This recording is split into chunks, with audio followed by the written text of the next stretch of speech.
ఒకసారి IAS officer అయితే IPS officer అయితే 30 నుంచి 35 సంవత్సరాల సర్వీస్ ఉంటుందండి. 30 నుంచి 35 సంవత్సరాల సర్వీస్ ఉంటుంది.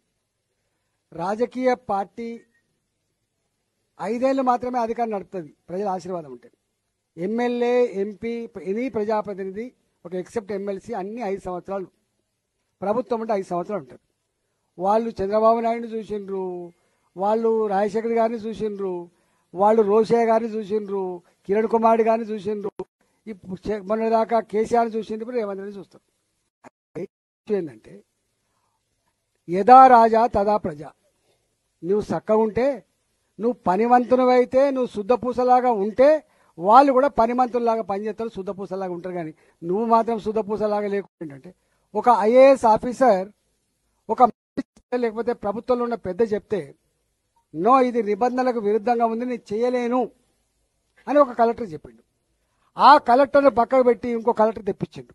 ఆ కలెక్టర్ వేసానికి నిజాయితీ ఉంది ప్రభుత్వానికి, దాన్ని బట్టి అర్థమవుతుంది.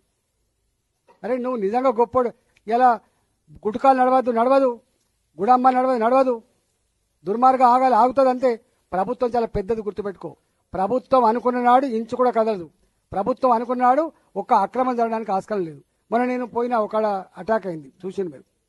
అంటే ప్రభుత్వాలు పూర్తిగా విఫలమైనప్పుడు, ప్రజలకు చట్టాల మీద విశ్వాసం చల్లగిలినప్పుడు నాలాంటి ప్రజాప్రతినిధి ఏం చేయాలి చెప్పండి? గా పని చేస్తాడు.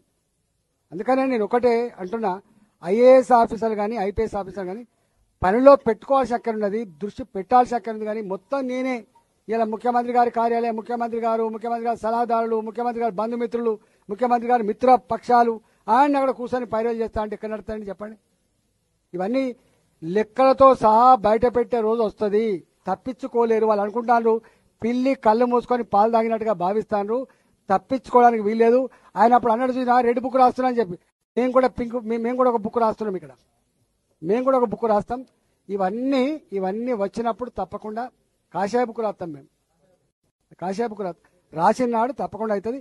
మళ్ళీ చెప్తున్నా, ఐఏఎస్ ఆఫీసర్ కానీ ఐపీఎస్ ఆఫీసర్ కానీ చట్ట ప్రకారంగా నడుచుకోండి తప్ప ఇవాళ వాళ్ళ బాసుల ఆదేశాలకు లోబడి పనిచేస్తే గతంలో శ్రీలక్ష్మి ఎట్లా జైలు పాలైంది, ఇవాళ అనేక మంది ఐపీఎస్ ఆఫీసర్ ఎట్లా జైలు పాలవుతున్నారు, రేపు అనేక మంది విదేశాలు ఎట్లా దాక్కుంటున్నారు, మీకు కూడా గతి పట్టకుండా చూసుకోమని చెప్పి నేను విజ్ఞప్తి చేస్తున్నా.